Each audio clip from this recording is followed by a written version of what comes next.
Okay, so the choices that I'm making as a leader, right, the choices that I'm deciding on, if I'm listening to what you say, are about unlocking the potential. They're about motivating the involvement. They're about listening to the ideas. They're more about the guidance than the day-to-day sort of operation, what you would expect of a leader.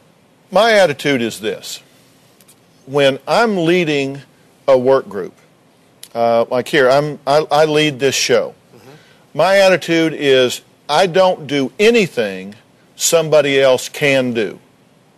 And I'll tell you why. As a leader, there are more things that only you can do than you can get done, so you sure don't want to be doing something anybody else can do.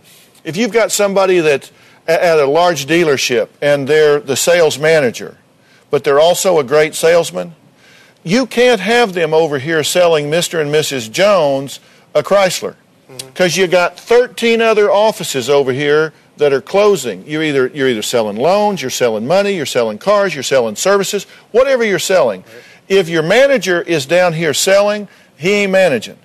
And so my attitude is don't do anything somebody else can do. I don't put tapes in the machine here to record. I don't sweep up when we're through. I don't have logistics meetings in the morning to figure out how these shows are going to unfold. And not because it's not important, because there are other people that can do that, and they're better at it than I am. A good leader is going to delegate everything they can do and abdicate nothing. You delegate responsibility, you do not abdicate leadership or authority, and there has to be a clear boundary between those two. Do not get lost in the minutia.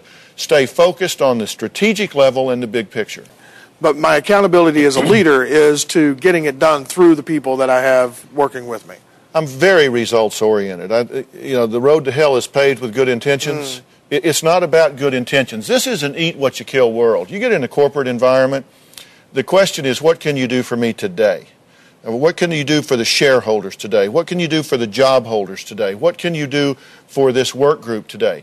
So you've got to be very results-oriented. And you've got to be mature about it. I mean, this is a marathon, not a sprint, right. So it's not a matter of getting all feverish today. It's a matter of having a sustained plan and moving forward. But the whole idea here is that you've got to be willing to hold yourself to a higher standard than anybody else would ever dare hold you. I've never seen a leader worth his salt. I've never seen a leader that would be worth having in that position if he or she didn't expect more from themselves than you could ever write down in a job description, and it all boils down to results and bottom line.